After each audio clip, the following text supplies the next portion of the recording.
कैसे हैं आप लोग? ठीक है। बहुत पीछे बैठे हुए हैं, क्या बात है? हम्म?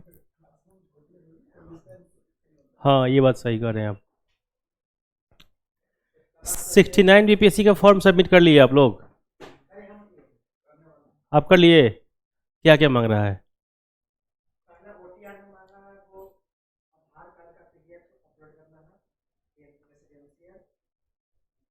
रेसिडेंशियल का कोई पीडीएफ तो नहीं ना?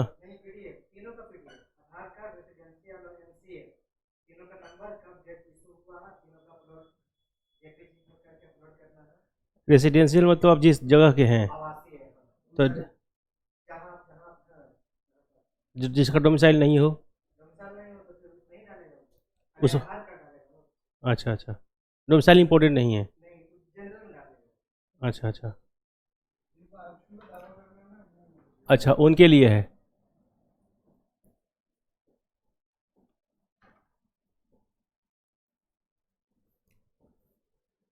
टर्म्स तो इंग्लिश का चल जाएगा, हिंदी दोनों, कोई दिक्कत नहीं है ना? कोई दिक्कत नहीं। तो इसके पहले आप लोगों ने कभी मेंस दिया है ना? 66 से। चलिए, हिस्ट्री की अगर हम बात करें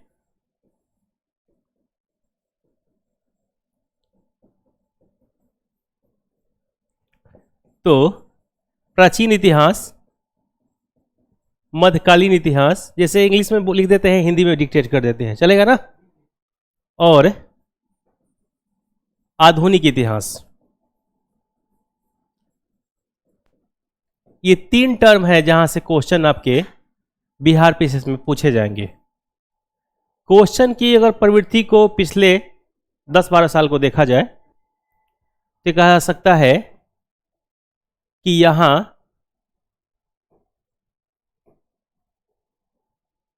और यहां 18 से लेकर के 22 क्वेश्चन तक पूछ लिया जाता है। कभी कभी 25 एक्सेप्शन है, कभी पूछ लिया तो बात अलग है, लेकिन ऐसे नॉर्मली 20 के आसपास।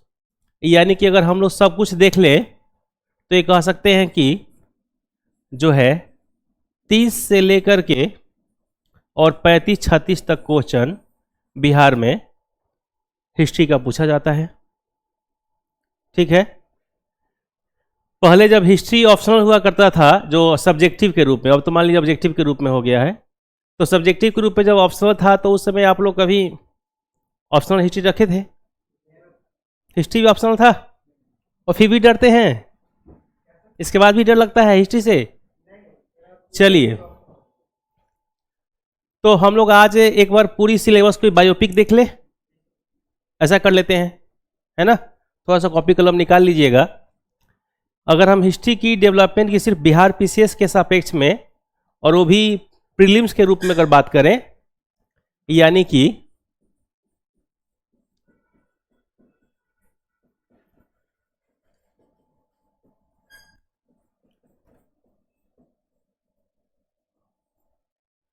प्रारंभिक परीक्षा की अगर बात किया जाए तो ये कह सकते हैं कि बिहार की जो प्रारंभिक परीक्षा है वो 3 टर्म से वर्ल्ड हिस्ट्री से क्वेश्चन लगभग नहीं पूछता है ना, और क्वेश्चन बहुत ज़्यादा पैनिक होना भी नहीं है। कुछ क्वेश्चन अगर पूछ लिए जाते हैं तो स्टैटिक जीके का वो पार्ट हो जाता है। जैसे मान लीजिए फ्रेंच रिवोल्यूशन कब हुआ, है ना, कार्ल मार्क्स कहाँ पैदा हुआ था, इस तरह के जो क्वेश्चन होते हैं वो स्टैटिक जीके, जिसको हम लोग मिसलेनियस भी कह लेते हैं या विविध, वहाँ का पार्ट हो जाता है। वो हिस्ट्री का एक्चुअली जो हिस्ट्री का जो मेन पार्ट है उसका पार्ट नहीं होता। हिस्ट्री की अगर हम डेवलपमेंट की बात करें तो शुरुआत कर लेते हैं एंशिएंट से, और यहां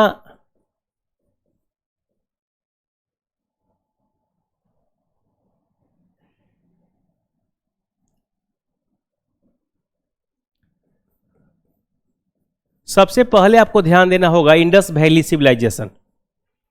इंडस वैली सिविलाइजेशन, कोई बच्चा ऑनलाइन भी होगा क्या?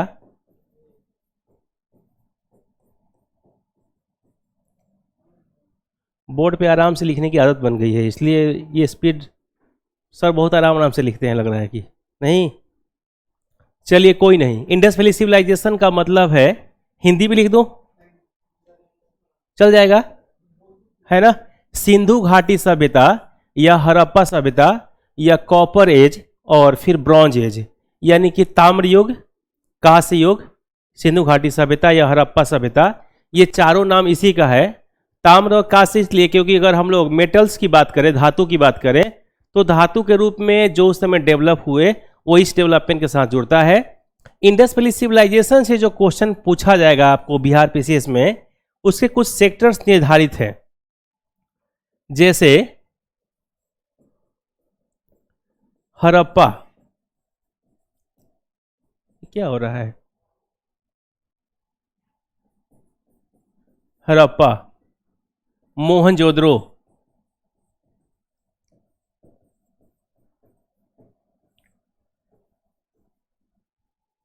और चनहुद्रो, ये तीन को एक साथ पढ़ लेना होगा आपको। ये तीनों साइट्स एक साथ इसलिए पढ़ना जरूरी है क्योंकि ये तीनों साइट्स पाकिस्तान में है। इसके बाद नीचे हम साइट्स जिसको पढ़ेंगे वो इंडिया में होगा। इंडिया में जर्नी शुरू करते हैं लोथल से, लोथल के बाद कालीबंगा, कालीबंगा के बाद चर्चा कर लेंगे धौलावीरा, और फिर एक और साइट की चर्चा कर लेंगे बनावली। बाकी जो सब मिलाकर साइट्स की अगर चर्चा करें तो सब मिलाकर के जो साइट्स हैं इस समय वो 12 साइट्स डेवलप हुए हैं, लेकिन जो विगत 85 से 90% जो क्वेश्चन पूछे गए हैं इन्हीं 7 साइट से पूछे गए हैं। इंडस वैली सिविलाइजेशन का जो मेन साइट्स है वो पाकिस्तान में है, और पाकिस्तान का मतलब है हड़प्पा, मोहनजोदड़ो, चनहुद्रो। और भारत में अगर लोथल की बात कर ले, जैसे मान लीजिए क्वेश्चन आ गया कि इंडस वैली सिविलाइजेशन में मोहनजोदड़ो किस नदी के किनारे स्थित है, तो फिर आपको बताना होगा मोहनजोदड़ो किस नदी के किनारे है। जैसे पिछले क्वेश्चन थे कि हड़प्पा सभ्यता में हड़प्पा स्थल किस नदी के किनारे है, तो रावी नदी के किनारे है ना। अगर क्वेश्चन आ गया कि मोहनजोदड़ो, जैसे क्वेश्चन पूछा गया था बिहार पीसीएस में कि मोहनजोदड़ो के एक्सकेवेटर यानी खोजकर्ता कौन है, तो आपको जानना होगा आर.डी. बनर्जी, रखालदास बनर्जी।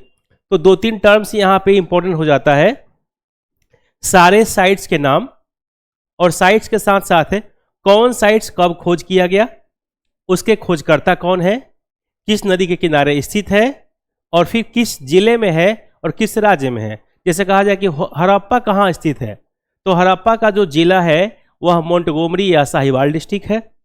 स्थान कहाँ है भाई, हड़प्पा, तो ये पंजाब में है। और अगर हम लोग बात करते हैं मोहनजोदड़ो की कि मोहनजोदड़ो कहाँ है, तो मोहनजोदड़ो जब आप देखेंगे तो वो जो है सिंध प्रांत में हो जाएगा। तो अलग अलग साइट्स की डेवलपमेंट को यहाँ पे जानना होगा, किस समय खोज हुई। जैसे 1921 में दयाराम साहनी के द्वारा हड़प्पा सभ्यता की खोज की गई है ना। 1922 में मोहनजोदड़ो के द्वारा मोहनजोदड़ो की खोज की गई, और मोहनजोदड़ो की खोज जो है वो रखालदास बनर्जी ने किया। बाद में जाकर के चनहुद्रो की खोज हुई 1926 से 1931। अब एक क्वेश्चन बनता है कि हड़प्पा सभ्यता में सबसे महत्वपूर्ण स्थल कौन सा था, तो क्या कहेंगे,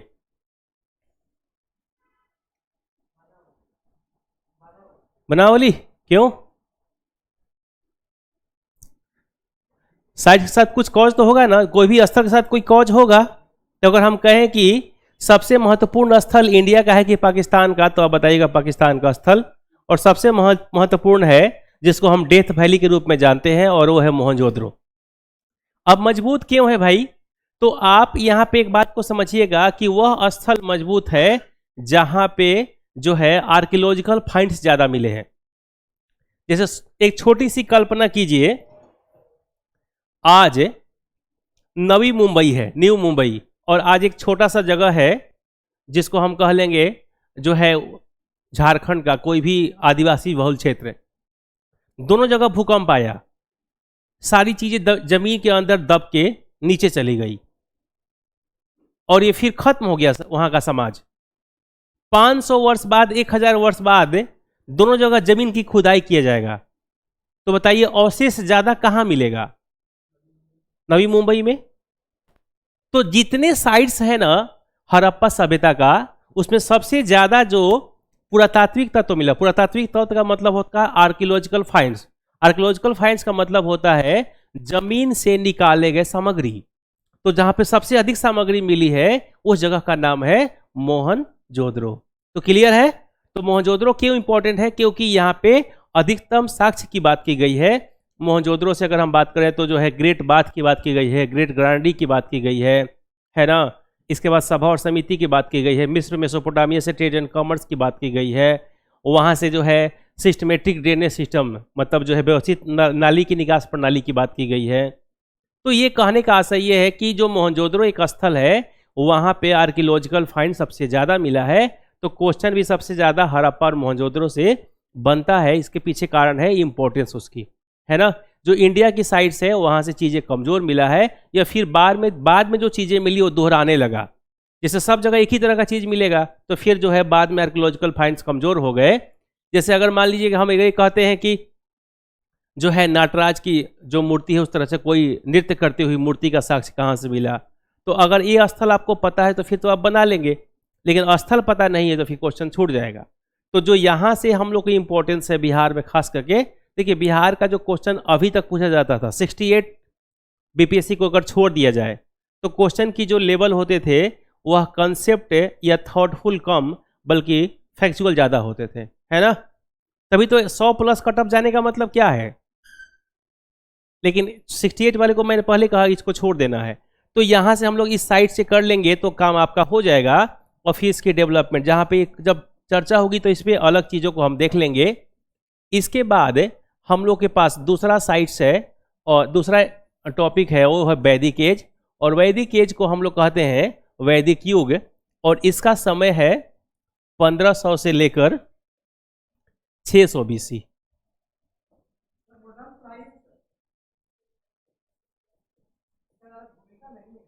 हाँ, सीधे टॉपिक पढ़ा दें, टॉपिक पढ़ाएं सीधे।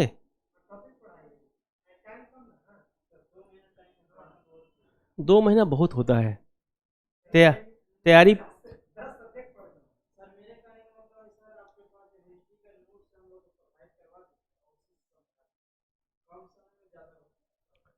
भाई इस काम तो आप बचपन से करते आ रहे हैं।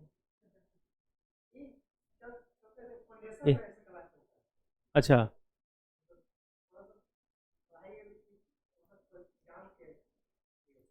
नहीं तो ये टॉपिक तो खत्म हो गया। अब इंडस वैली के बाद वैदिक मतलब पूरा सिलेबस अगर आपको हिस्ट्री अगर पता नहीं है कि कौन कौन से टॉपिक से क्वेश्चन उठाए जाएंगे, है ना। तो फिर मतलब जैसे पहली क्लास में तो टीचर यही समझाता है कि एक सिलेबस क्या है ना, क्योंकि मैं आपके लेवल को नहीं जानता।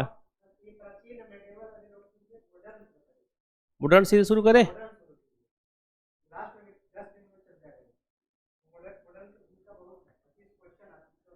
नहीं, जब क्लास शुरू होगी ना तो मॉडर्न से ही शुरू होगी। जो भी क्लास शुरू होता है ना वो मॉडर्न से ही शुरू होता है। मॉडर्न से ही शुरू होता है क्लास। आइए वहीं से शुरू करते हैं, हमें कोई दिक्कत नहीं, आप जहाँ से करा लीजिए।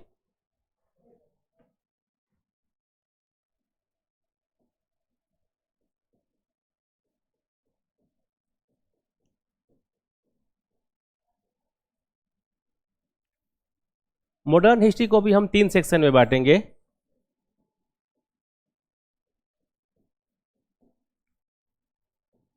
सेक्शन 1, सेक्शन 2 और सेक्शन 3।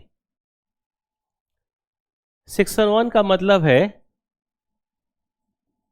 1757 टू 1857, जहां से क्वेश्चन की संख्या 4 से 5 होती है। 1857 टू 1916, जहां क्वेश्चन की संख्या 6 से 7 होगी। और फिर 1916 17 से लेकर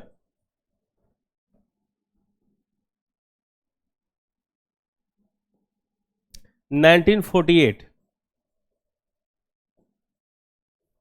और ये जो दौर होंगे जहां पे आपको क्वेश्चन 10 से 12 हो गए।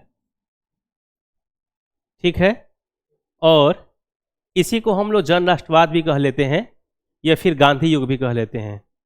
ऐसे मॉडर्न प्री कम मेंस की जब बैच होगी, इसे मिटाऊं, तो फिर मॉडर्न में मेन 5 सेक्शन होते हैं पॉलिटिकल हिस्ट्री में, क्योंकि मॉडर्न बहुत बड़ा है, 3 पार्ट में उसको बांटेंगे, political history, social history, economical history, है ना। जो क्वेश्चन बिहार पीएस के प्रीलिम्स में पूछे जाते हैं उसमें लगभग 80% क्वेश्चन होता है पॉलिटिकल हिस्ट्री से, और 10 से 12% क्वेश्चन होगा सोशल से। जैसे सोशल में हो गया आर्य समाज की स्थापना, ब्रह्म समाज की स्थापना, Theosophical Society, Ramakrishna Mission, Moplah विद्रोह, बिरसा मुंडा विद्रोह, ये सब सामाजिक इतिहास में हो गया। इसके बाद परमानेंट सेटलमेंट, अस्थाई बंदोबस्त, रैयतवाड़ी सेटलमेंट, महलवाड़ी बंदोबस्त, महान मंदी, मंदी का बिहार पर असर, कृषि का वाणिज्यीकरण, ये इकोनॉमिकल हिस्ट्री में हो गया।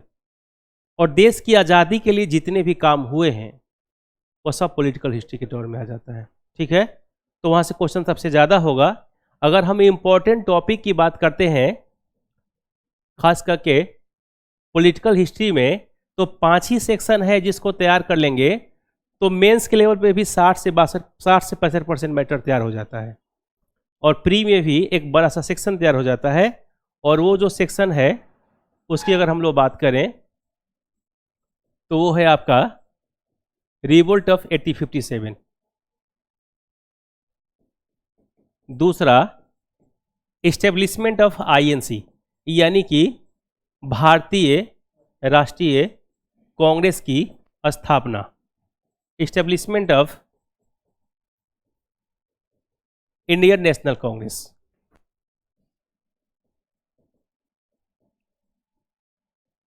इंडियन नेशनल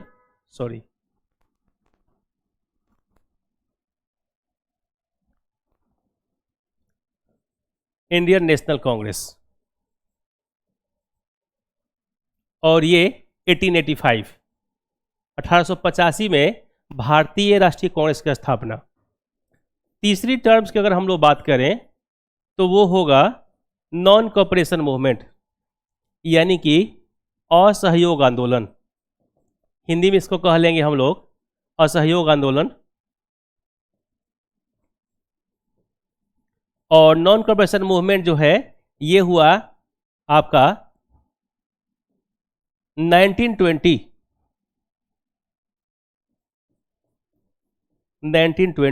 एक्चुअली मुझे बहुत तेज लिखने की आदत है, और इसमें क्या हो रहा है ना कि थोड़ी सी इसके स्पीड को लेकर के कुछ बांधा हुआ है ना।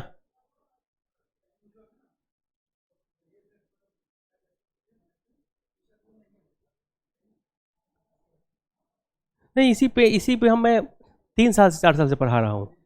हाँ, डिजिटल बोर्ड पे ही।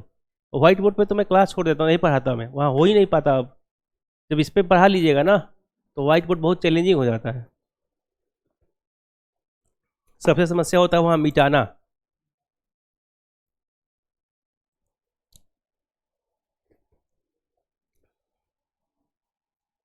देखिए, अगर हम लोग बात करें रिवोल्ट ऑफ 1857 की, तो लगभग 100 वर्ष का इतिहास है। 1757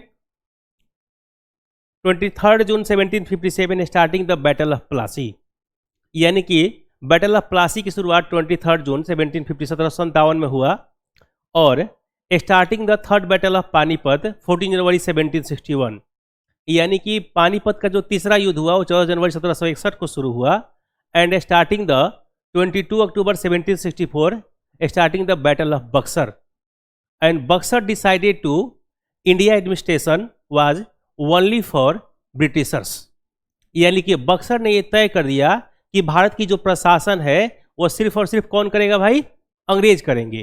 तो यहां से लेकर के 1757 से 1857 के बीच का जो भी कंडीशन है, वो सोशल कंडीशन हो, इकोनॉमिकल कंडीशन हो, रिलीजियस कंडीशन हो, पॉलिटिकल कंडीशन हो, या फिर डॉक्ट्रिन ऑफ लैप्स और रिजेक्टेड फॉर एडॉप्टेड सन हो, यानी कि विलय की नीति या हड़प की नीति, या फिर जो है गोद लेने की प्रथा समाप्त करने वाली बात हो, सामाजिक कारण, आर्थिक कारण, धार्मिक कारण, ये सब मिलाकर के 100 वर्ष के इतिहास जो है वह रिवोल्ट ऑफ 1857 है।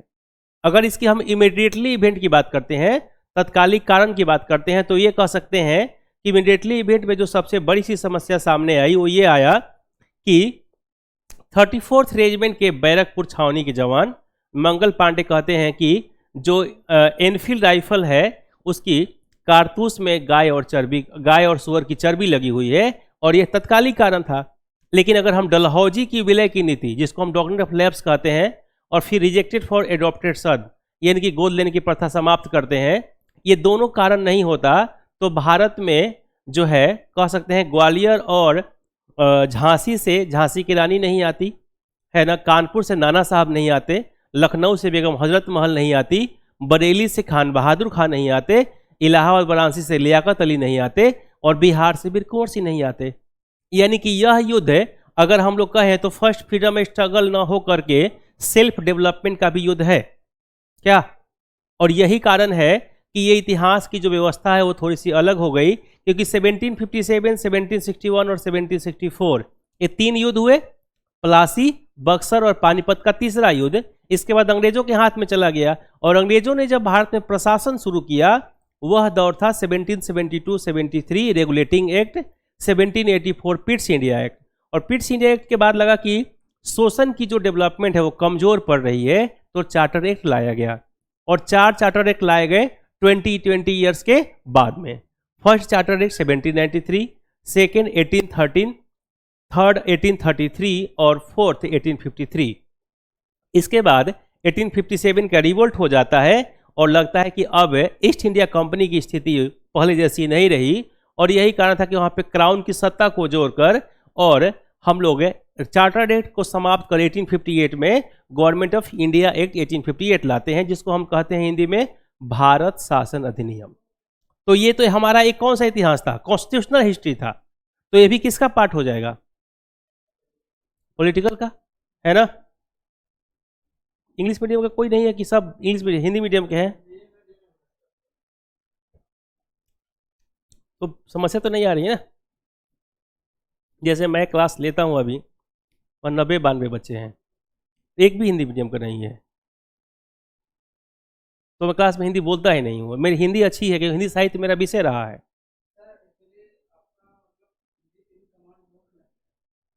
हिंदी हिंदी साहित्य ही विषय रहा है। हाँ,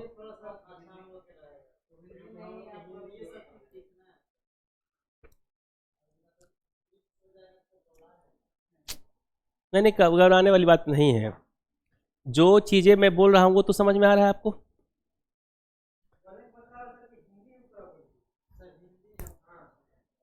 अंग्रेजी का एक भी टर्म नहीं है ना। हाँ ठीक है, तो पूरा सब कहाँ बोल रहे हैं। हाँ हाँ, तो कोई दिक्कत नहीं है, आ जाइए। हिस्ट्री तो हम लोग ऑप्शनल सब्जेक्ट मेरा था, हिस्ट्री हिंदी में ही मेंस दिया हूँ मैं, है ना। लेकिन पढ़ाने के दरमियान होता क्या है कि जैसे जैसे बच्चे होते हैं वैसे टीचर हो जाता है। बात सही है ना। हाँ, अब जैसे मान लीजिए प्रॉपर हिंदी मीडियम के बैठ लीजिएगा तो 1857 का विद्रोह कहिएगा, लेकिन जब रिवोल्ट ऑफ 1857 कह रहे हैं ना तो वो थोड़ा सा आसान है इससे। हाँ, दोनों में आसान है। मैं इस बात को फील करता हूँ कि आप 25-30 सालों से आप हिंदी बोल रहे हैं और 2 साल अंग्रेजी बोल लीजिए, उसके बाद आप जब दोनों को तुलना करेंगे तो आपको लगेगा कि 25 साल पर ये 2 साल भारी पड़ गया। ये ज़्यादा आसान हो जाता है, उस पर कुछ नहीं होता। हिंदी में शब्दों की बाजीगरी है, किस शब्द को कहाँ रखना है। अंग्रेजी में ऐसे कोई टर्म्स नहीं है, बहुत आसान सा है। एक बार कलम उठाइए, अब जैसे मान लीजिए कि अब हम यहाँ लिख रहे हैं इस्टेब्लिशमेंट, हम जब बोर्ड पे लिखेंगे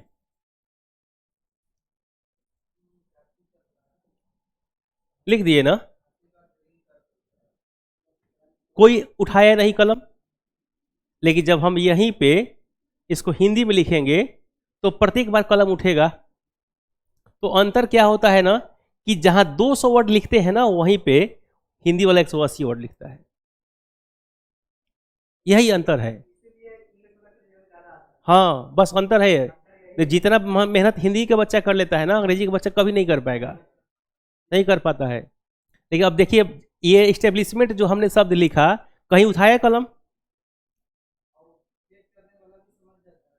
हाँ, वह ई देखता है, एस देखता है, एम देखता है, टी देखता है।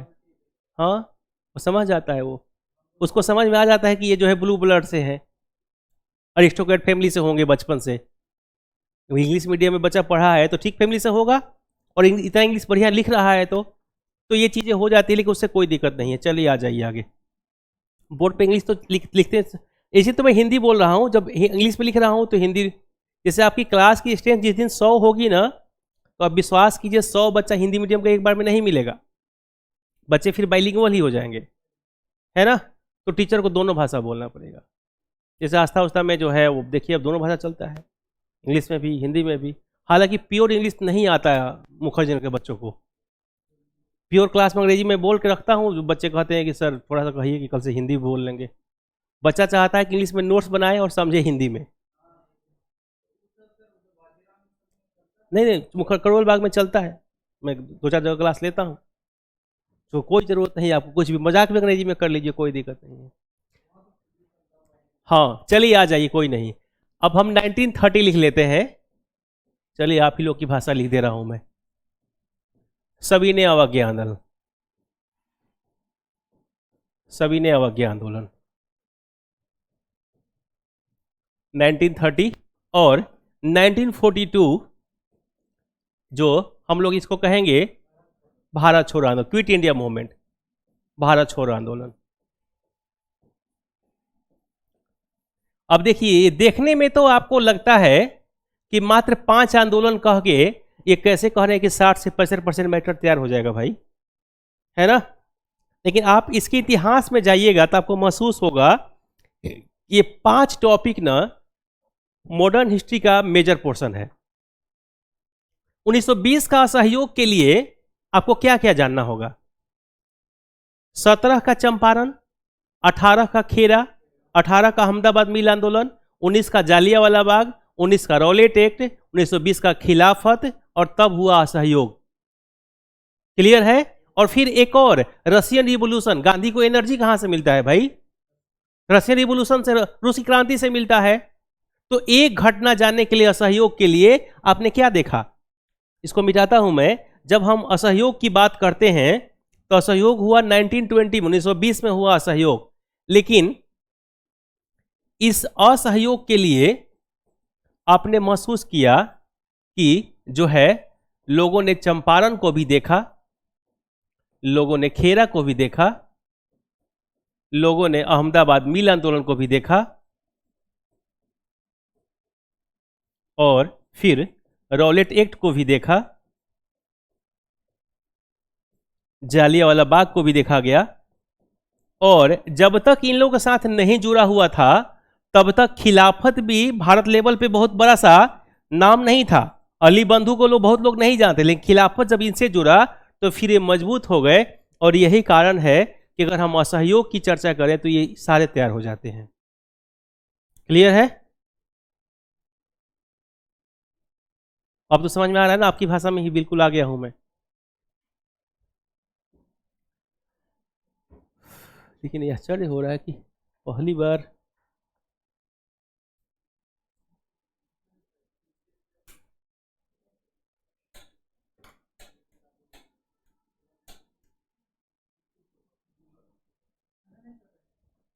कर रहा है।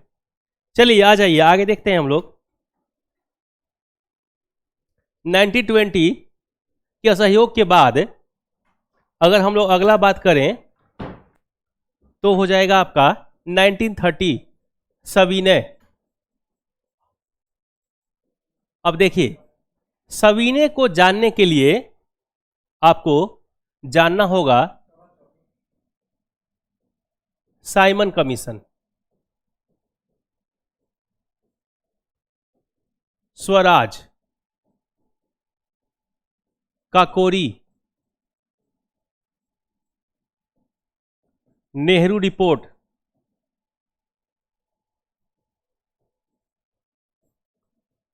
पूर्ण स्वराज,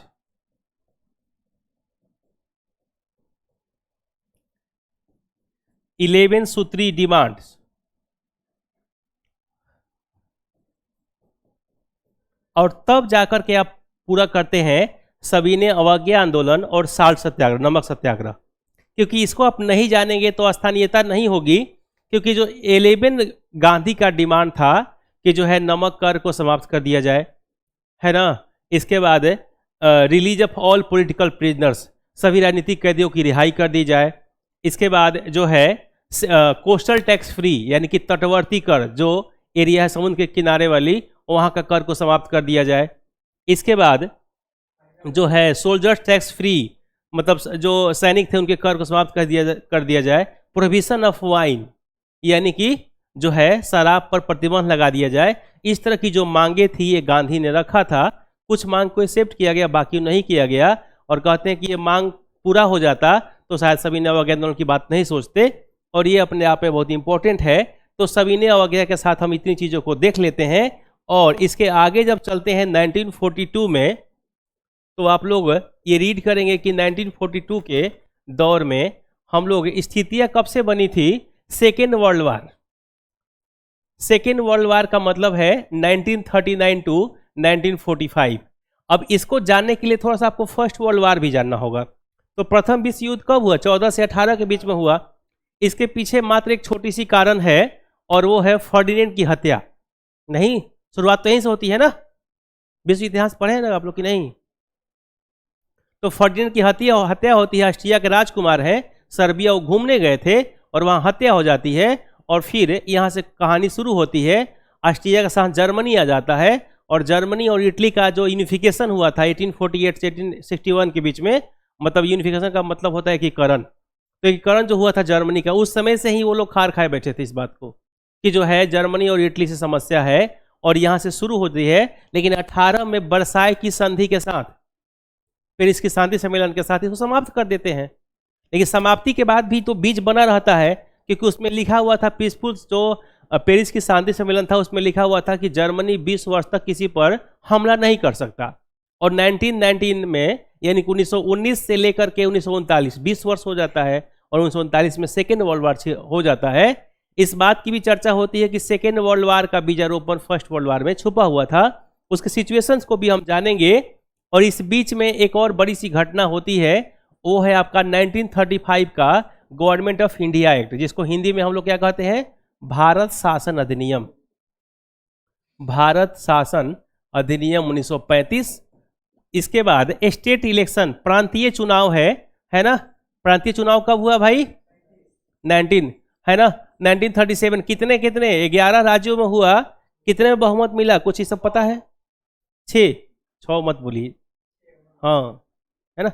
तत्समी तो कम से कम बोल ही लीजिए, क्योंकि देखिए अभी तो जब से अतुल प्रसाद आए हैं, हिंदी मीडियम के बच्चों से भी इंग्लिश में क्वेश्चन पूछे जा रहे हैं बीपीएससी में। अभी चल रहा है डीपीआरओ और सीडीपीओ का, उसका सीडीपीओ हो गया, डीपीआरओ चल रहा है, ऑडिटर का शुरू होगा 21 से। तो हम लोग इंटरव्यू पैनल में भी बैठे थे, तो जो डीपीआरओ में 12 तारीख को था एक लड़की को, एक को 14 को था, उन लोगों ने हमसे बताया कि सर आप लोग अच्छा कर रहे थे कि इंग्लिश में क्वेश्चन पूछ रहे थे। जैसे हमारे यहाँ 4 लोग पैनल में बैठे थे, तो मैं हिंदी में क्वेश्चन पूछ ही नहीं रहा था, तो बोली कि सर हिंदी मीडियम में भरी होंगे, उससे क्या फ़र्क पड़ता है, अधिकारी तो बनने जा रही हो ना। तो कहे सर वहाँ भी यही हुआ, क्योंकि 20 क्वेश्चन पूछा गया जिसमें 8 क्वेश्चन हिंदी इंग्लिश में था। तो अब डिमांड्स है, थोड़ा सा इंग्लिश तो जानना ही चाहिए, है ना। मतलब देखिए इंग्लिश सीखना बहुत जरूरी नहीं है, लेकिन इंग्लिश से दुश्मनी मत रखिएगा, क्योंकि डिमांड है। आप किसी जिले का एसडीएम डीएसपी बन जाते हैं, किसी की स्कूल में जाते हैं, हो सकता है कि किसी दिन कोई त्यौहार में, वहां पता लगे सारे बच्चे इंग्लिश में लेक्चर दे रहे हैं, होता है ना। आप ब्लॉक लेवल पे हैं, ब्लॉक लेवल पे, डिस्ट्रिक्ट लेवल पे बहुत अच्छे अच्छे स्कूल हैं, और वो चाहता है कि पुरस्कृत करा दें इनसे। अब बच्चे आए और जो है अब भाषण प्रतियोगिता हो रहा है, एक आपको भी कॉपी दे दिया गया कि सर थोड़ा सा मूल्यांकन कर दीजिए ना, किसको फर्स्ट प्राइज दिया जाए। वो सारे बच्चे इंग्लिश में बोल रहे हैं, है ना। किसी स्कूल में गए, पता कहता है कि सर आप कैसे क्वालिफाई किए सर, आपने क्या पढ़ा था, यूपीएससी क्या होता है, और बच्चा इंग्लिश में क्वेश्चन पूछ रहा है, और आप कहते हैं कि भाई हम हिंदी मीडियम के थे। तो इंग्लिश सीखना पड़ेगा अगर 60 साल की नौकरी करनी है तो। मानते हैं कि नहीं? नौकरी 60 साल की करनी है तो टर्मोलॉजी जानिएगा ना तो सीखने में बहुत आसान रहेगा। ठीक है, दुश्मनी नहीं। बिहार के बच्चे, यूपी के बच्चे दुखी हो जाते हैं, खास के पूर्वांचल के और बिहार के, है ना बच्चे। मैं देखता हूँ कि दुखी, हम भी जब हिंदी मीडियम पढ़ते तो हम भी दुखी हो जाते थे, टीचर बोलता था इंग्लिश तो कि ये क्या बोल रहे हैं भाई। लेकिन अब लगता है कि नहीं, इम्पोर्टेंस है। जब यहाँ मुखर्जी नगर में आप क्लास लेते हैं, आपको इंग्लिश नहीं आती है तो अच्छे क्लास आपको नहीं मिल पाएगा। तो फिर आप जिले का मालिक रहेंगे, जिले का अधिकारी रहेंगे बड़े से, तो फिर जानना चाहिए ना चीज़ों को। अब देखिए, प्रांतीय चुनाव के बाद हम लोग चर्चा कर लेते हैं। इस समय के दौर में सेकेंड वर्ल्ड वार हो ही गया, प्रांतीय चुनाव हो गया। अगस्त ऑफर, जिसको अगस्त प्रस्ताव कहते हैं, अगस्त प्रस्ताव। इसी समय डिमांड ऑफ पाकिस्तान, यानी पाकिस्तान की मांग, किस सेशन में? हाँ, 1914। कहां पे हुआ? अध्यक्ष कौन थे?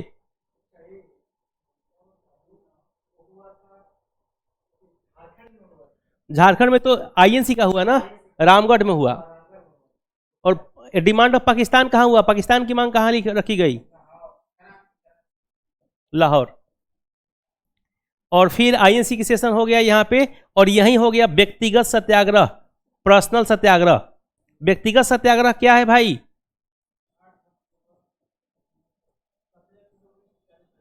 हाँ, तो क्या हुआ? विनोबा भावे प्रथम सत्याग्रही बने। इससे भी बीपीएससी में क्वेश्चन पिछले बार था। हाँ, कौन थे? ब्रह्मदत्त, है ना। बीपीएससी में क्वेश्चन था ये। तो प्रथम और दूसरा तो सब जानते हैं, जो है विनोबा भावे और नेहरू। ब्रह्मदत्त को लोग नहीं जानते, लेकिन बहुत सारी किताब में ब्रह्मदत्त लिखा हुआ है, तो उसको जानिए आप। एक आध वो गाइड उड़ी पढ़ते रहिए। देखिए, प्रीलिम्स का क्या है ना, तो उसका बहुत डायमेंशन ज़्यादा होता है, तो थोड़ा सा उसको ज़्यादा ढंग से पढ़ना पड़ेगा।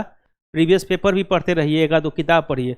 देखिए, मैं आपसे बार बार कह रहा हूँ कि आप एक हमेशा अच्छा बुक रखिए अपने पास, जिसको आप मेनी मेनी टाइम्स आप रिवीजन करिए। लेकिन एक आध दो बुक साइड से भी पढ़ लिया कीजिए। जैसे हिस्ट्री के लिए केटीसी की बुक आती है, केटीसी जानते हैं? नहीं दिया है उसमें, लेकिन केटीसी की बुक आती है ना, तो वो भी अच्छी बुक है। मॉडर्न उससे भी कर सकते हैं। हाँ, नहीं अब तो एरर फ्री नहीं कहा जाएगा, लेकिन ठीक है, किरण की बुक में वो है। किरण पब्लिकेशन की जितनी बुक है ना, उसमें आता है थोड़ा सा एरर। एरर को आप जो है गूगल से ट्रांसलेट कर लीजिएगा, कोई दिक्कत नहीं, उतना होता है। चलिए आ जाइए। तो ये सारी चीज़ें आप देख लिए। 3 सत्याग्रह का मतलब कितना क्वेश्चन हो गया? 18-20 टॉपिक हो गया ना।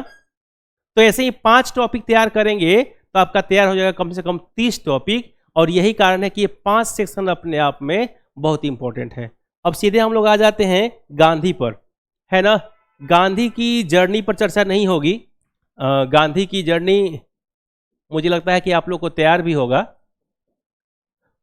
गांधी 1869 टू 1948। गांधी का जन्म कहाँ हुआ भाई? गुजरात। माता का नाम क्या था? और पिता? पत्नी का नाम क्या था? कस्तूरबा। और 4 बेटे भी थे। कौन कौन से? हरिलाल, मनीलाल, रामदास, देवदास, है ना। 4 ही बेटे थे। वो एक्सेप्टेंस है, एक्सेप्टेंस को नहीं मानेंगे ना हम। जिससे ब्लड रिलेशन हो। जैविक पिता किसके हैं, है ना। बायोलॉजिकल फादर की चर्चा करेंगे। ये तो बायोलॉजिकल फादर को छोड़ेंगे तो जवाहरलाल नेहरू को भी वो कहते हैं कि मैं पुत्र के समान समझता हूँ। तो फिर उतनी उस तरह की जो घटना है फिर तो विवादित हो जाएगा। समझ रहे हैं बात आप? सिर्फ बायोलॉजिकल को देखेंगे। गांधी की जर्नी शुरू होती है 1893 से। उसके पहले की स्किप कर दीजिएगा चीजों को, जान भी रहे तो उससे क्वेश्चन नहीं पूछेगा। 1893 में गांधी जाते हैं साउथ अफ्रीका। और दक्षिण अफ्रीका जब गांधी जाते हैं तो किसके लिए जाते हैं?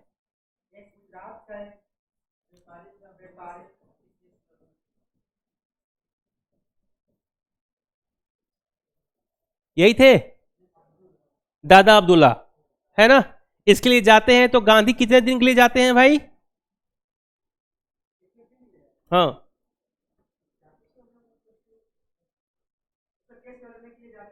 हाँ, 1-2 महीने के लिए, 1 साल के लिए शुरुआत दौर में गए थे।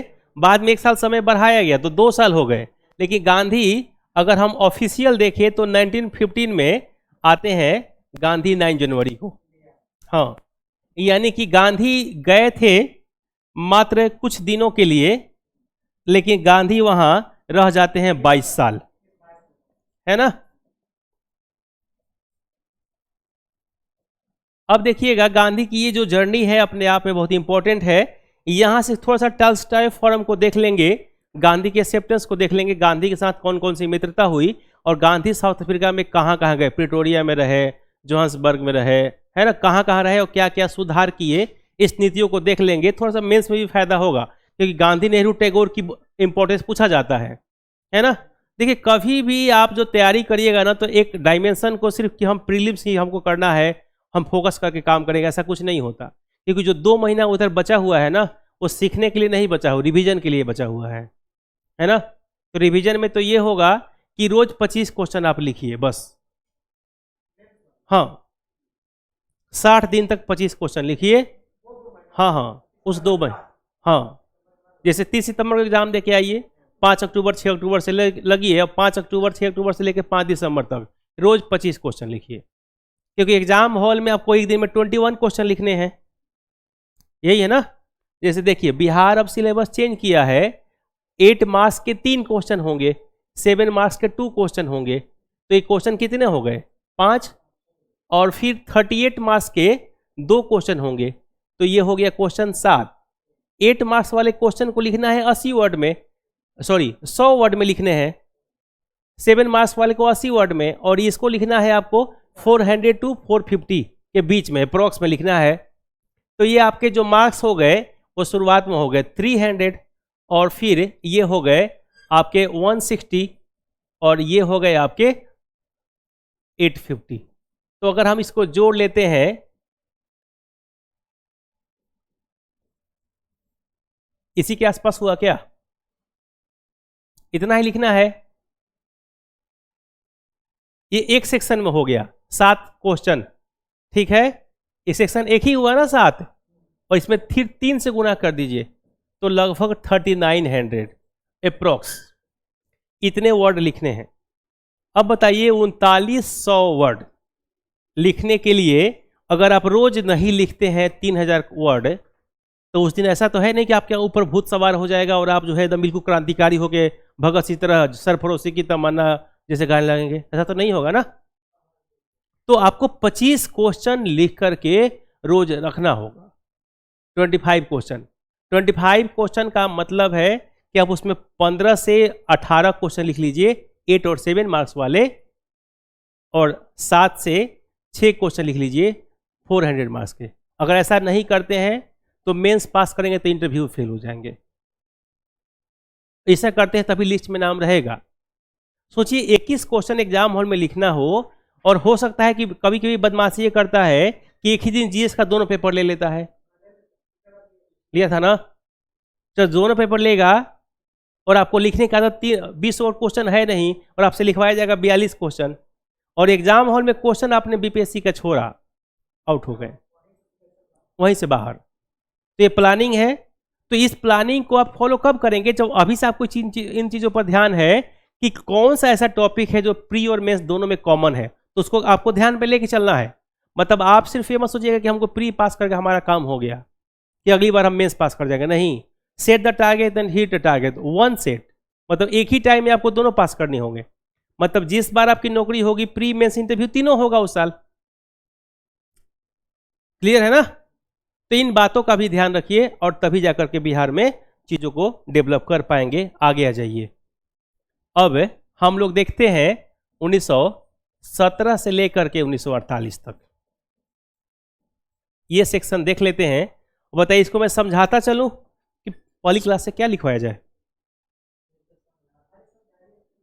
है ना।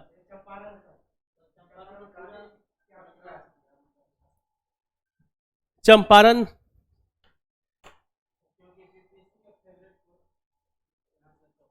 हाँ, फेवरेट मेंस के लिए भी है, कम से कम मेंस के लिए 4-5 बार क्वेश्चन पूछ लिया है इसमें, है ना। चंपारण, बिरसा मुंडा, संथाल, ये जो है तीनों फेमस था।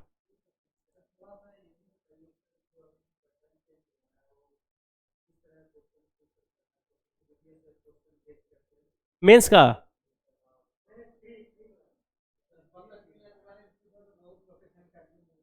हाँ नहीं, देखिए ऐसे क्वेश्चन 4-5 रहेंगे जो आपने कहीं नहीं पढ़ा है, उसको लेकर पैनिक नहीं होना, वो सबके लिए टफ है।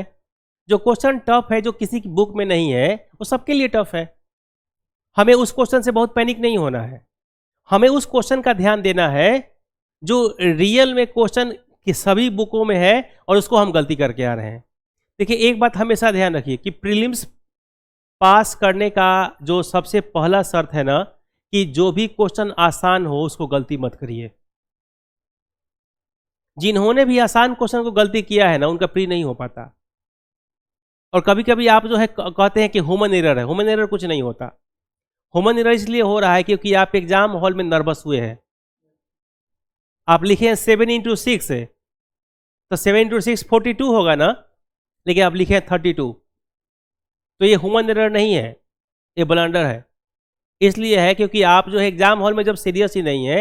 एग्जाम हॉल की प्रति शेक्सपियर क्या कहता है? शेक्सपियर कहता है कि एग्जाम हॉल में एग्जाम पास करने का एक ही शर्त होता है, और वो ये होता है कि माइंड को रखो फ्रीजर में और शरीर को रखो भट्ठी में। शरीर जलता रहे, माइंड फ्रीजर में हो, बिल्कुल शांत।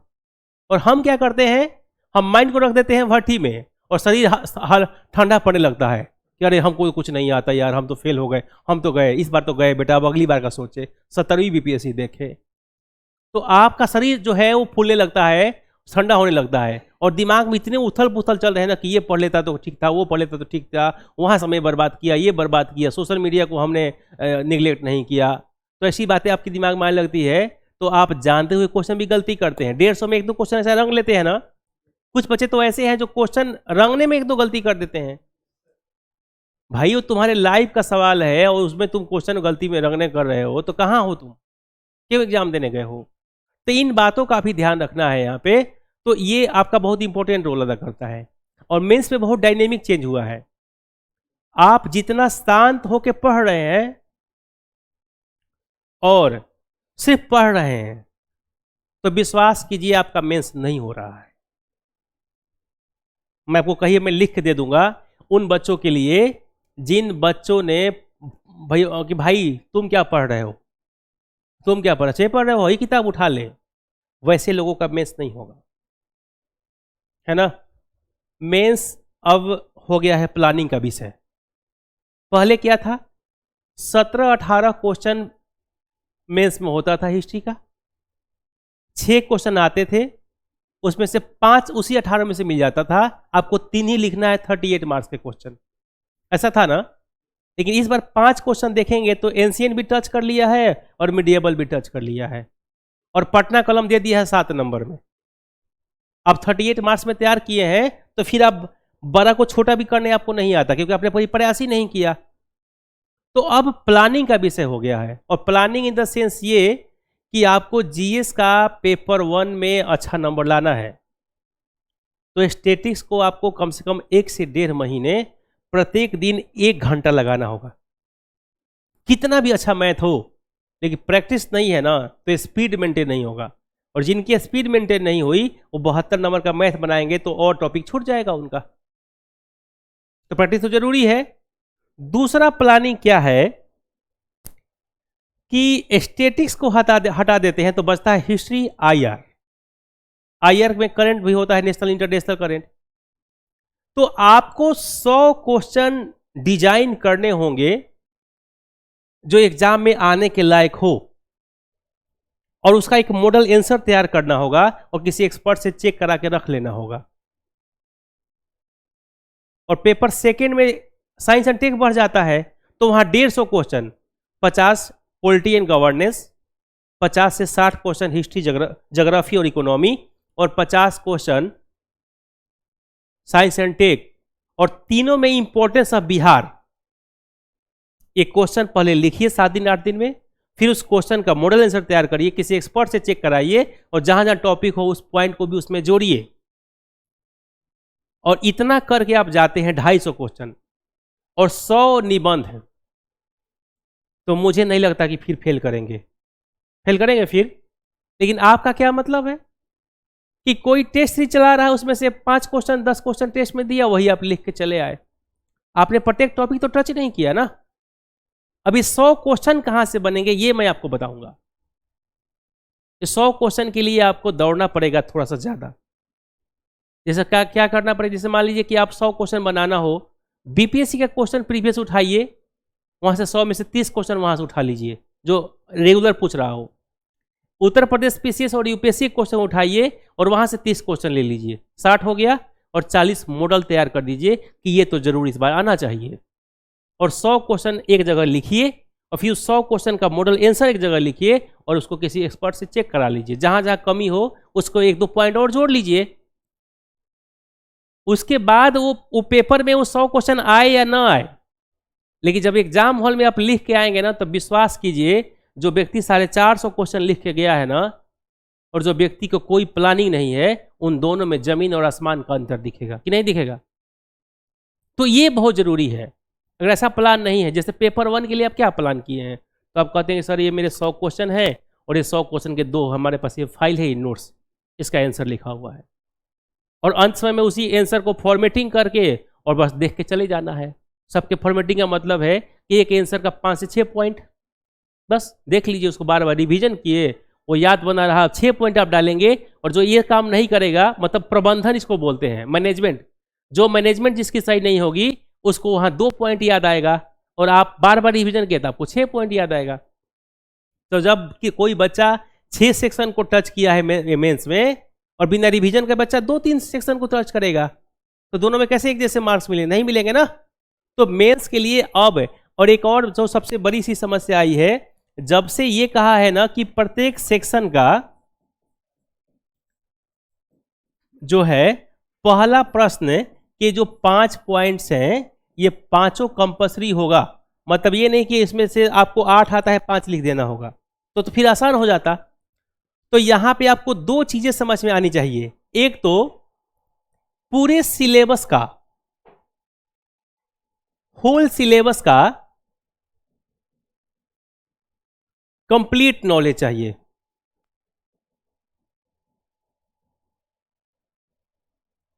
कंप्लीट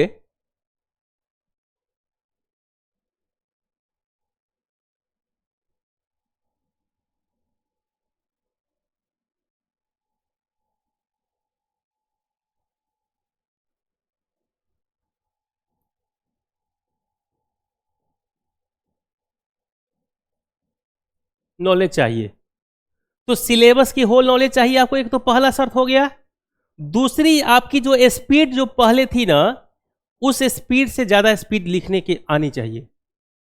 तो ये 2 शर्तें हो गई हैं जो बीपीएससी के लिए अब एग्जाम पास करना और नंबर लाना ज्यादा चैलेंजिंग हो गया है। क्योंकि 21 क्वेश्चन लिखने का मतलब क्या है?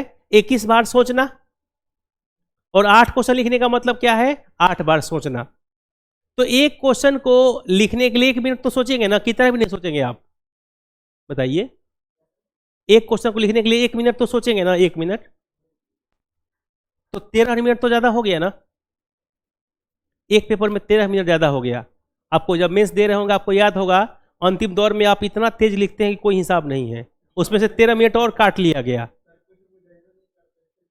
हाँ, तो इसका मतलब क्या है कि आपको घर पे जब प्रैक्टिस करेंगे तभी जाके चीजों को डेवलप हो गया, तो ऐसे नहीं हो पाएगी। और यही कारण है कि मेंस पूरी प्लानिंग के साथ जोड़ना है, और प्री कम मेंस को तैयार कर लेना बाकी बहुत आसान है। प्रीवियस पेपर आप लोग कर रहे हैं, क्या क्या कर रहे हैं बीपीएससी के लिए? अभी क्या क्या कर रहे हैं आप? तो पीटी में क्या क्या कर रहे हैं?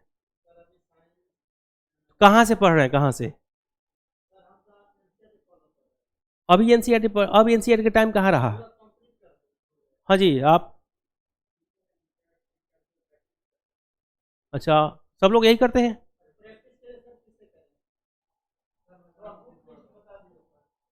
देखिए, घटना चक्र के भी 4 वॉल्यूम आप पढ़ सकते हैं बीपीएससी को पास करना हो तो।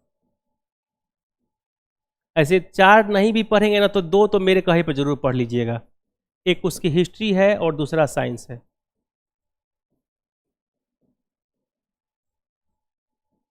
ये दोनों तैयार कर लीजिए।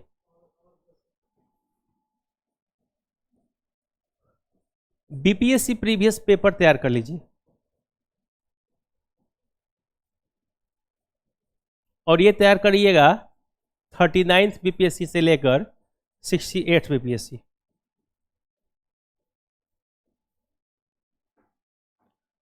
अगर इसके बाद भी आपको टाइम मिल जाता है तो थोड़ा ज्योग्राफी तैयार कर लीजिए और फिर पॉलिटी तैयार कर लीजिए। अगर नहीं मिलता है तो इसको स्किप कर दीजिए, इसको लूसेंट से तैयार कर लीजिएगा। अगर ये कर लेते हैं आप तो फायदा आपको ये होगा कि हिस्ट्री में 35 क्वेश्चन होंगे तो 25 यहां से मिल जाएगा, और साइंस में 30 क्वेश्चन होंगे तो 22 यहां से मिल जाएगा। ये किताब पढ़ने से आपको 47 क्वेश्चन तो कम से कम मिलेगा। क्या बहुत अच्छी पुस्तक है दोनों। दूसरा, आपको बीपीएससी 39 से लेकर 68 तक को पढ़ लेते हैं तो डायरेक्ट जो है वो 10 क्वेश्चन और इनडायरेक्ट 25 क्वेश्चन, 35 क्वेश्चन आपको यहां से भी मिल रहा है। कैसे भाई? जो एक्सप्लेनेशन है ना जिस किताब में सबसे ज़्यादा, उसी को रखिएगा। आप हिंदी मीडियम के विद्यार्थी हैं तो मुझे लगता है कि सबसे अच्छी पुस्तक है यूथ पब्लिकेशन वाली, यूथ इलाहाबाद से निकलती है यूथ पब्लिकेशन की बुक। बीपीएससी प्रीवियस पेपर के लिए वो बहुत अच्छा है क्योंकि मैं खुद उसको पढ़ता था, है ना। तो 35 क्वेश्चन तो यहाँ से मिल जाएगा। घटा चक्र में समस्या क्या है बीपीएससी का, वो टॉपिक वाइज दे दिया है। जैसे मान दे दिया हिस्ट्री दिया, एक जगह हिस्ट्री पूरा दे दिया, तो हम उसको सलाह नहीं देंगे। देखिए यूथ में क्या है कि 39 तो एक जगह 39 दिया, 40 तो एक जगह 40 दिया, है ना, ऐसे दिया है ईयर वाइज। हाँ, घटना चक्र ने क्या किया है कि जो घटना चक्र की मूल पुस्तक है ना, जो हिस्ट्री ज्योग्राफी पॉलिटी की, वहीं से मैटर उठा के डाल दिया है, वो कटिंग पेस्टिंग किया है वो, तो उसको मत पढ़िए। इसे ले लीजिए यूथ की, ये दोनों कर लेते हैं तो आपके क्वेश्चन हो जाएंगे करीब करीब 70 के आसपास यहीं से। और करेंट कहां से पढ़ रहे हैं आप लोग? मत पढ़िए। तो ये सब तो यहाँ गाइड आप लोगों ने नहीं किया था रोज? भाई मैं पढ़ाता हिस्ट्री लेकिन पूरा पूरा सिलेबस गाइड करता हूं बच्चों को हमेशा। देखिए करेंट में आपको नवंबर 2022 से लेकर सितंबर, अभी तो नहीं आया है, 2023 तक का पढ़ लेना है। पीडी, पीडी का मतलब है प्रतियोगिता दर्पण। अब आप कहेंगे कि ये कहां मिलेगा? आप लोग रहते होंगे इधर गांधी विहार तरफ, गांधी विहार में 25 रुपए की पुस्तक मिलती है, ये फोटोकॉपी जेरोक्स। गांधी विहार हरिओम बुक है या बहुत सारे और भी, हाँ दोनों पे मिलता है। अब ये जो है आप नवंबर से लेकर के, अभी कौन सा ये महीना चल रहा है, जुलाई चल रहा है ना, तो जुलाई चल रहा है तो अगस्त तक का मिल जाएगा। तो नवंबर से अगस्त तक को ले आइए और पीडी को पढ़ जाइए हर महीने का। भाई 25 क्वेश्चन पूछेगा तो अलग अलग पढ़ना नहीं पड़ेगा, एक दिन में एक खत्म हो जाएगा। हाँ 30 पेज का होता है, बस 30 पेज का। जो चीजें दर्पण में पढ़ने लायक है उसको फोटोकॉपी कर लिया है एक साथ और कंबाइन करके भेज देता है वो। तो ले लीजिए, यहां से आपके अगर 22 से 25 क्वेश्चन पूछा गया तो 15 क्वेश्चन यहां से आपको मिल जाएगा। 15 क्वेश्चन यहां से आपको मिल गया। आगे चलिए, जब एग्जाम नजदीक होगा सितंबर के महीने में, एसपीडी ले लीजिएगा ब्लू वाली, यहां से आपको 7 से 8 क्वेश्चन मिल जाएगा। और एडुटेरिया का जो पढ़ना होगा लास्ट में, तो उसके पीछे 10 मॉडल सेट देता है, इसको तैयार कर लीजिएगा मॉडल सेट इसके। और इसमें देता है 600 मॉडल सेट, 600 क्वेश्चन, 800 क्वेश्चन दे रहा है अभी, 800 क्वेश्चन ये तैयार कर लीजिए और जाकर एग्जाम में भगवान का नाम लेके जाके एग्जाम दे आइए, खत्म हो गई बात।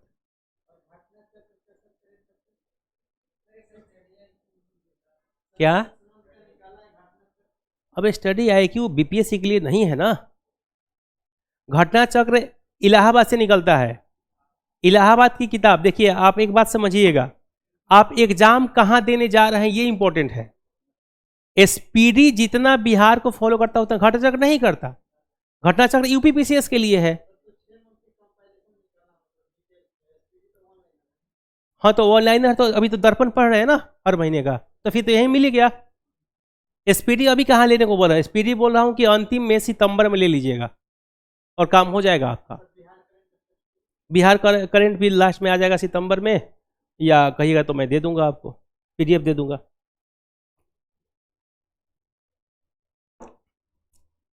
जैसे आप लोग के पास कोई ग्रुप नहीं है बीपीएससी का जिसमें मैटर जाता हो?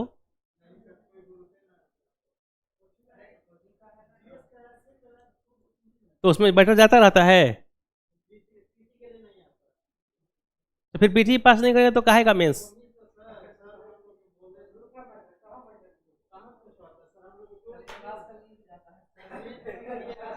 चलिए तो इसको कर लेंगे। और बताइए कहाँ डाउट है आपको? देखिए और जो बाकी सेक्शन बचता है ना, बिहार स्पेशल भी एसपीडी का आ जाएगा। एक तो एसपीडी का करंट ले लीजिएगा, और बाकी बिहार स्पेशल की बुक कौन सी है आपके पास? हाँ अच्छी बुक है, हाँ उसी को पढ़ लीजिए।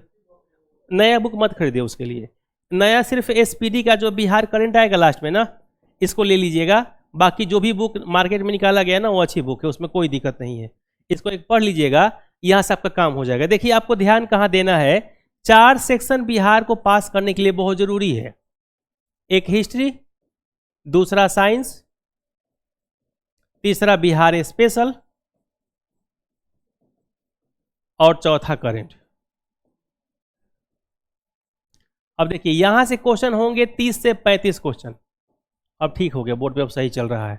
साइंस से 30 क्वेश्चन है ना, बिहार स्पेशल से 20 से 22 क्वेश्चन, और करेंट से जो है वो 25 to 28 क्वेश्चन। अब ये सब जोड़ लेंगे तो 100 to 110 क्वेश्चन हो जाता है यहीं से। अब प्रयास कीजिए कि यहां से 80% क्वेश्चन सही कर लें, यानी कि अगर 100 क्वेश्चन का 80% का मतलब है 80 नंबर। 80 नंबर आप यहां से कर लेते हैं गेन, और फिर आपके पास बचता है 50 मार्क्स। 50 मार्क्स के लिए आप क्या करेंगे, आपके पास होगा मैथ और रीजनिंग, इसके 10 क्वेश्चन, ज्योग्राफी के 10 क्वेश्चन, इकोनॉमिक्स के 8 से 10 क्वेश्चन, पॉलिटी के इसके भी 8 से 10 क्वेश्चन, और फिर मिसलेनियस, या इसको हम लोग कह सकते हैं स्टैटिक जीके। स्टैटिक जीके, और यहां से भी 8 से 10 क्वेश्चन, यानी कि सब ये हो गया आपका 50 क्वेश्चन। और 50 को फिर हम लोग 55% तक यहां से सही करेंगे, यानी कि लगभग 30 क्वेश्चन है यहाँ। तो 80 और 30 110 का टारगेट लेके चलिए, बहुत आसानी से फ्री हो जाएगा। इसके लिए करना क्या होगा, इसके लिए आप जब कुछ भी नहीं होता है ना, तो फिर आप अंतिम में लूसेंट ही पढ़ के चले जाइए, या फिर एक क्राउन की बुक आती है वो पढ़ के चले जाइए, इससे काम हो जाएगा। हाँ, और प्रीवियस पेपर तो पढ़े ही हैं आप, है ना, लेकिन उसके लिए स्पेशल पढ़िए। जैसे साइंस के लिए स्पेशल पढ़िए, साइंस की अगर लूसेंट हो तो लूसेंट पढ़ लीजिए, या साइंस का तो घटना चक्र पढ़ ही रहे हैं। मुझे लगता है घटना चक्र को अगर 2-3 बार पढ़ लिए तो फिर आपको ज़रूरत नहीं पड़ेगा कुछ और करने की, बस काम हो गया आपका। तो उससे क्या दिक्कत है, घुमा के, तभी तो मैं कहा ना 80% क्वेश्चन सही होगा, 20% तो वहाँ भी छोड़ ही रहे हैं। देखिए सेक्शन अगर आप चाहते हैं ना कि आप पेनेसिया हो जाइए, 1 मैन आर्मी हो जाइए, तो फिर आप मूर्खता करेंगे। आपके 8-10 सेक्टर बहुत अच्छा तो नहीं हो सकता, तो जो सेक्टर ज़्यादा पूछता है उसको बढ़िया कर लीजिए, और बाकी को नॉर्मल रखिए, कमजोर किसी को नहीं रखना।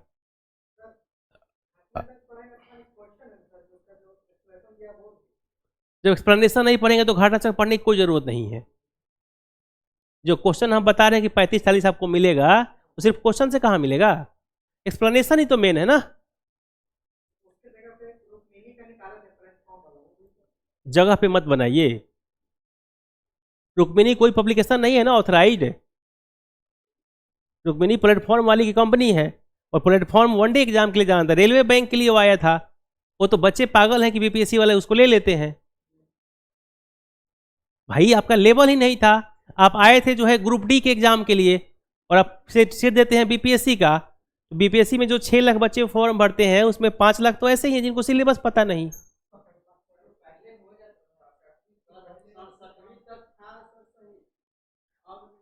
तो वही तो कह रहा हूं ना, तो घटना चक्र एक स्टैंडर्ड मानक है जो हर बच्चा पढ़ता है, तो उसका पढ़ें तो फिर रुक्मिणी क्यों छुएंगे आप। स्पीडी को भी आपको अभी नहीं पढ़ना है, स्पीडी करंट भी अभी नहीं पढ़ना है, अभी दर्पण पढ़िए, कि प्रतियोगिता दर्पण जो है। हाँ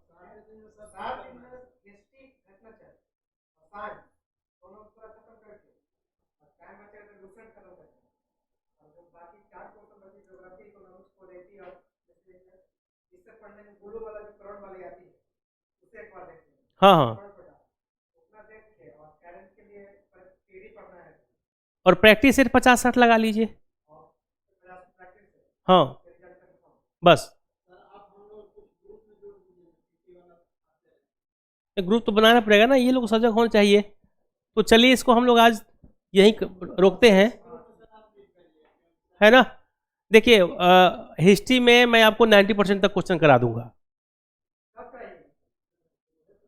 अरे मैं तो घूमने आया था, पढ़ाने थोड़े आया था, मैं रुक गया यहाँ।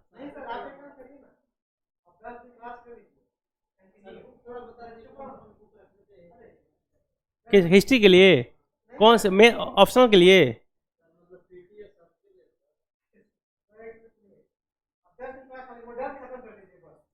देखिए अभी आपका जो दौर चल रहा है इसमें बहुत सारी बुक खत्म नहीं कर पाएंगे आप। हाँ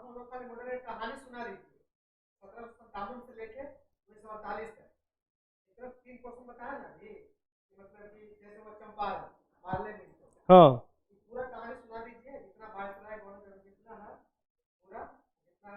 ये तो रिकॉर्ड भी हो रहा होगा ना। हाँ तो रिकॉर्ड हो रहा होगा तो फिर तो ठीक है, फिर मैं सब बता देता हूँ, आप लोग उसको सुन लीजिए। और ठीक है, ऐसा ही करते हैं, ऐसा करते हैं हम, है ना। थोड़ा सा फैक्ट जो है दोबारा रिवीजन कर लीजिएगा।